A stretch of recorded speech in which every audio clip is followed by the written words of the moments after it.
ॐ वाङ् मे मनसि प्रतिष्ठिता मनो मे वाचि प्रतिष्ठितो मा वीरमेधि वेदस्य माणिस्थश्रुतं मे मा प्रहासीः अनेनाधीतेनाहोरात्राणि सन्दधामि ऋतं वदिष्यामि सत्यं वदिष्यामि तन्मामवतु तद्वक्तारमवतु अवतु माम् अवतु वक्तारमवतु वक्तारम् ॐ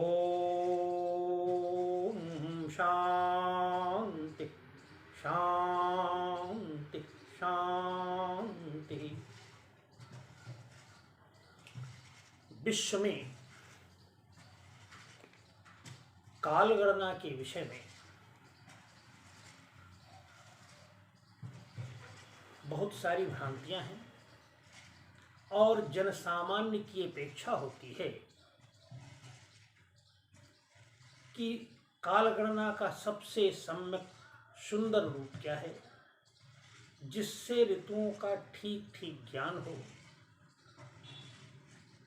और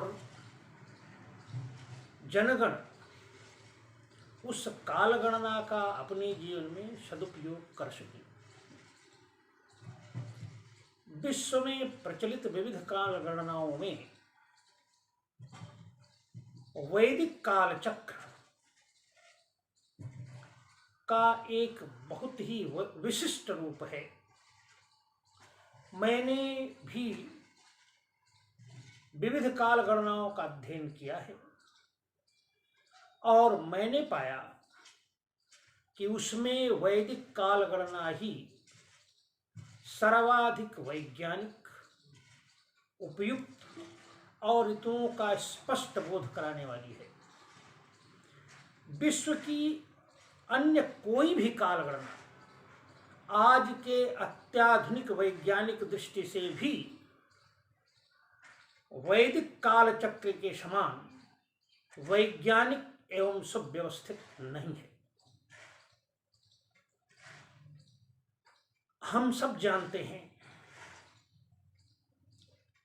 कि काल गणना सूर्योदय से प्रारंभ होकर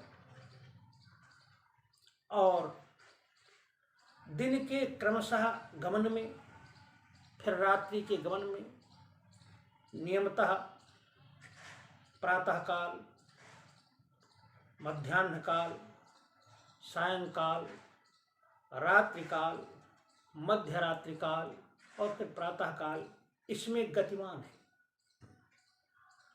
आज के वैज्ञानिक युग में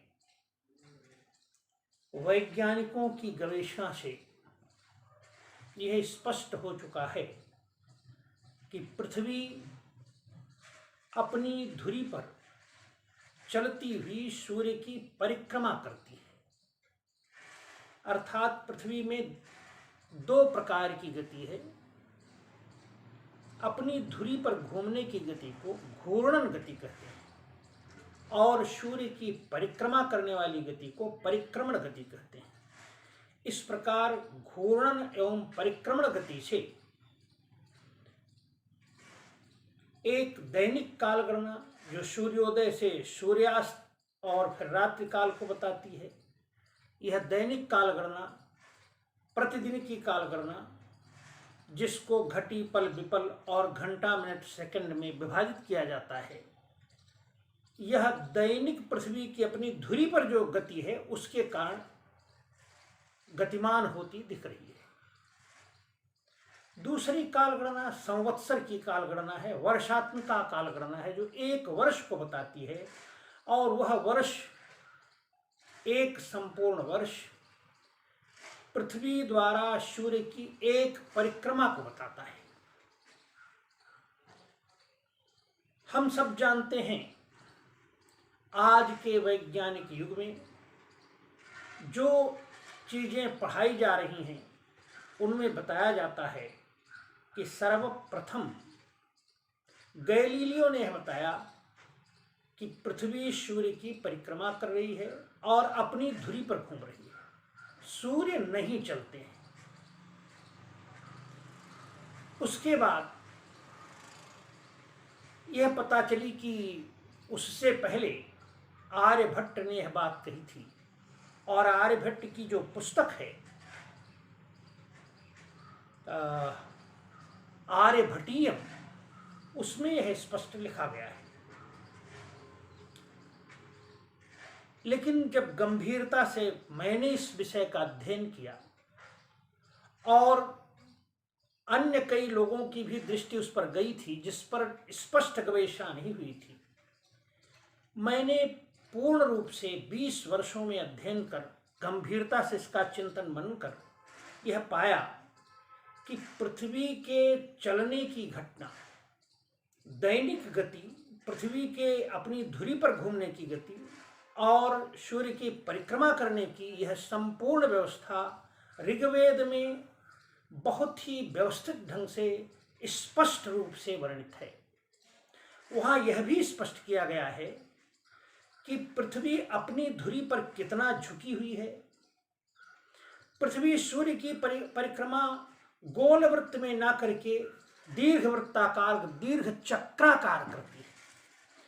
वेद में पृथ्वी के इस परिक्रमण को चक्र के रूप में कहा गया है और अपनी धुरी पर निरंतर चलने के कारण पृथ्वी का नाम ही चला रखा गया है। मैं ऋग्वेद का वह मंत्र स्पष्ट करना चाहता हूं जो जानकर आपको आश्चर्य होगा कि इतने प्राचीन काल में, जैसा कि आज सारे विश्व में स्पष्ट है कि विश्व का प्राचीनतम ग्रंथ ऋग्वेद है। ऋग्वेद से प्राचीन कोई भी ग्रंथ धरती पर उपलब्ध नहीं है। उस ऋग्वेद में जो मंत्र संवत्सर के विषय में कहा बता रहा है, वेद की एक परंपरा है। वेद में जो सत्य देखने वाला ऋषि है, उस ऋषि का नाम लिखा हुआ है। साथ ही उस मंत्र में क्या बताया गया है यह भी लिखा गया है। उसे देवता कहते हैं। ऋषि का नाम, देवता, छंद, यह प्रत्येक मंत्र में स्पष्ट लिखा हुआ है। हम वह मंत्र पढ़ेंगे, उस मंत्र का शब्दार्थ बताएंगे, फिर उसकी विस्तृत व्याख्या करेंगे और उस मंत्र का ऋषि, देवता आदि क्या है यह भी बताएंगे। मंत्र इस प्रकार है। द्वादश प्रधयश्चक्रमेकं त्रीनभ्यानि कौतच्चिकेतो तस्मिन् साकं त्रिशतानशङ्कौ वर्पिताः षष्टिर्न चलाचलाशः। अस्य मंत्रस्य दीर्घतमा ऋषि संवत्सरात्मा कालः देवता स्वराट पंक्तिश्छन्दः पंचमः स्वरः। इतना इस मंत्र के साथ लिखा हुआ है। स्पष्ट अर्थ नीचे जो कहा जा रहा है कि इस मंत्र के दृष्टा ऋषि का नाम दीर्घतमा है। इस मंत्र में काल के संबंध में बताया गया है, क्योंकि काल ही संवत्सर का आत्मा, जिससे संवत्सर की काल गणना, संवत्सर को, वर्ष को गिनते हैं, उसका जो आत्मा काल है वही इसका देवता है। स्वराट पंक्ति छंद है और गाने में पंचम स्वर का प्रयोग किया गया है। पंचम स्वर कोयल का होता है। अब इस मंत्र के एक एक शब्द का अर्थ समझते हैं, अन्वय करते हैं। जैसा कि मंत्र में स्पष्ट है, ऋषि कह रहे हैं कि चला एकम चक्रम भावयति। जैसा कि हमने बताया, चला पृथ्वी का नाम है। यह अर्थ निरुक्तकार ने निघंटु में स्पष्ट लिखा हुआ है। चलंती ह्यम चला, गच्छन्ति ह्यम गमा। जाती हुई यह पृथ्वी गमा है, चलती हुई यह चला है। निरंतर चलती हुई यह पृथ्वी जो है, इसका नाम चला है। तो निरंतर चलती हुई यह चला अपनी धुरी पर घूमती हुई और सूर्य की परिक्रमा करती हुई एक चक्र बनाती है। फिर कह रहे हैं कि तस्मिन् चक्रे त्रीणि नभ्यानि सन्ति, उस चक्र में 3 नाभियां हैं। नाभि का अर्थ केंद्र होता है। चक्र की नाभि सदा एक ही होती है, लेकिन ऋषि कह रहे हैं कि उस चक्र की 3 नाभियां हैं। त्रिशता शंको षष्टिर अर्पिता, उसमें 360 शंकु अर्पित हैं। शंकु कहते हैं लकड़ी के उस कील को जो ऊपर की ओर फैलती हुई रहती है और नीचे नुकीली होती है। यह आकार अंश का होता है। तो किसी भी चक्र पर केंद्र से जब आप अंश को बनाएंगे तो अंशों का जो फैलना है वो शंकुआकृत है, आकृति में होता है। मतलब हुआ कि वो 300, उस चक्र के 360 अंश हैं। आगे कह रहे हैं 12 प्रधयः सन्ति, उसमें 12 प्रधियां हैं। प्रधियां हैं माने केंद्र से परिधि को विभाग करने वाले 12 विभाग हैं। अब यह पूरा उसी पर ऋषि कह रहे हैं कि तस्मिन् चक्रे कालावयवाः चलासा सन्ति, उस चक्र पर अचल काल के सभी अवयव चल रहे हैं। अवयव हैं घंटा, मिनट, सेकंड, और पुरानी परंपरा में घटी, मिनट, घटी, पल, विपल, ये सभी अवयव उसमें चल रहे हैं। हमारे यहाँ ज्योतिष में अंश के भी और सूक्ष्म विभाग किए गए हैं, जो सारे पंचांगों में उपयोग में आते हैं। वो क्रमशः हैं अंश, कला, विकला। एक अंश में 60 कलाएं होती हैं और एक कला में 60 विकला होती है।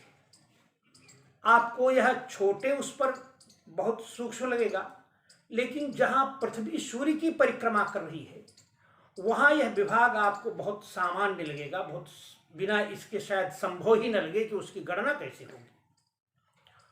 तो वह विभाजन पूरा हमारे यहाँ किया गया है। अब वो एक चीज तो यह हो गई कि पृथ्वी सूर्य की परिक्रमा कर रही है, सूर्य और अपनी धुरी पर घूम रही है। तीसरी बात ऋषि जो कह रहा है वह यहाँ कह रहा है कि 3 नाभियां हैं। 3 नाभियां, हमेशा चक्र का केंद्र एक होता है, लेकिन ऋषि 3 नाभियां कह के कहते हैं कि का उ तच्चिकेत, कोई प्रसिद्ध विद्वान ही इस बात को समझ सकता है कि उस चक्र की नाभियां 3 कैसे हैं। अब इस 3 नाभियों को समझना चाहिए। सूर्य ही इस चक्र की नाभि है। उसको आगे वेद में ही स्पष्ट किया गया है कि एक नाभि वह है जब सारी पृथ्वी पर रात दिन बराबर होता है। सूर्य ठीक पूर्व दिशा में उदित होते हुए दिखते हैं और सारी पृथ्वी पर 12 घंटे का दिन, 12 घंटे की रात होती है। उस दिवस को जहां सूर्य उदय होते दिखते हैं उसको विश्वनाभि वेद कहता है और उस दिन को विख्वान कहता है।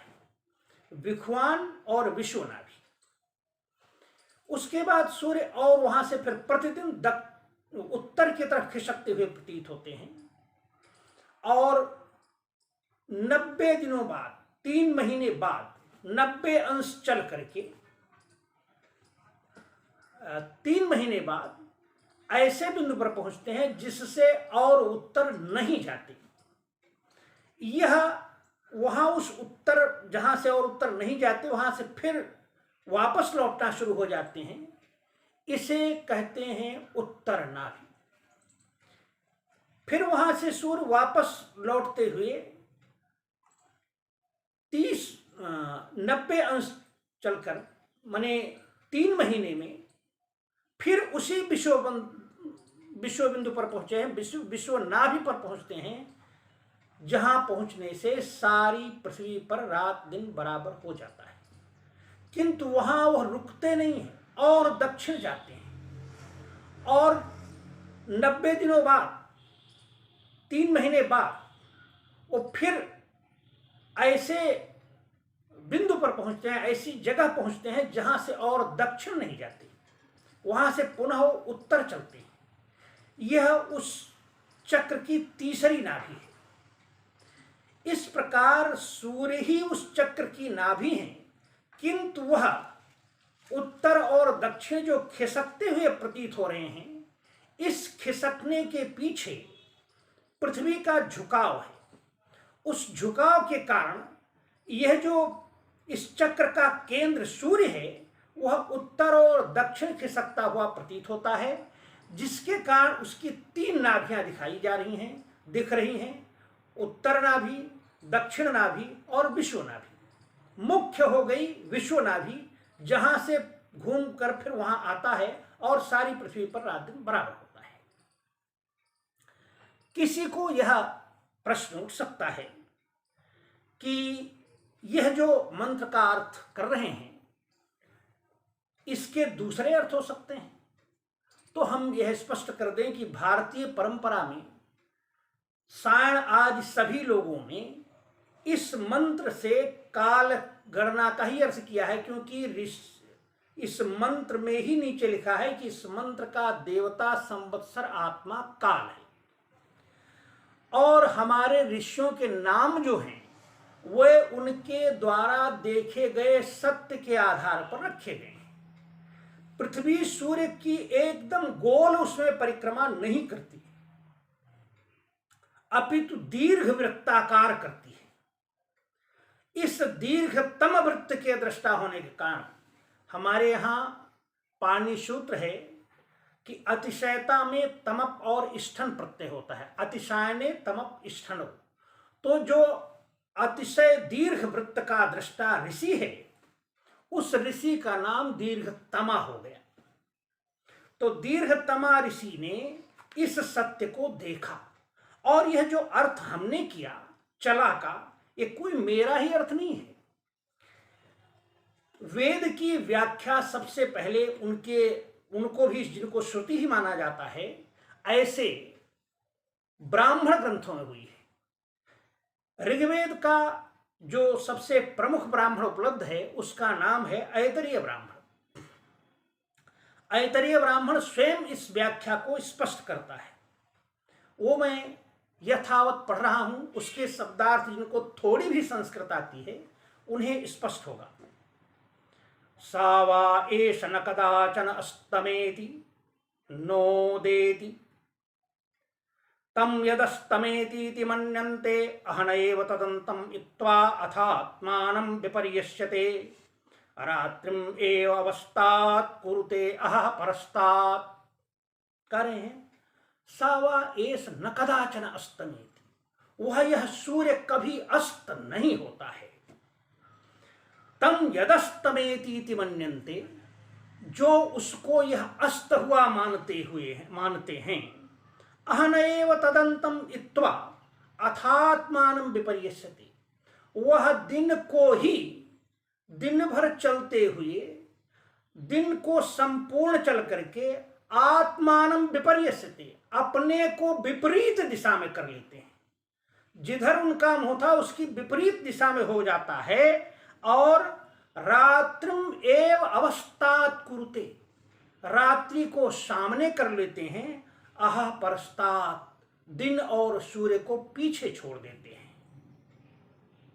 फिर कह रहे हैं अथ यदेनम प्रातरुदेतीति मन्यन्ते रात्रिरेव तदन्तं मित्वाथात्मानं विपर्यस्यते अह एव अवस्थात् कुरुते रात्रिम परस्तात्। जो यह कहते हैं प्रातः सूर्योदय हुआ है, ऐसा मानते हैं।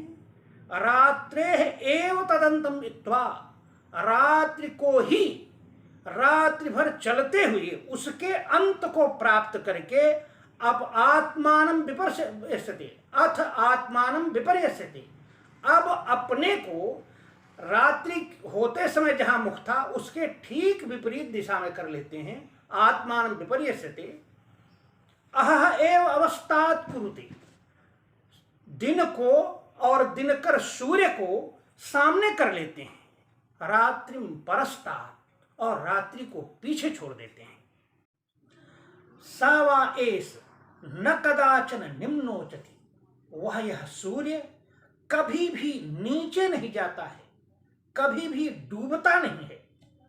एतस्यः सायुज्यम स्वरूपताम सलोकताम अश्नुते य एवं वेद, जो ऐसा जानता है, सूर्य के ज्ञान से जुड़कर तेजस्वी व बुद्धिमान होता है।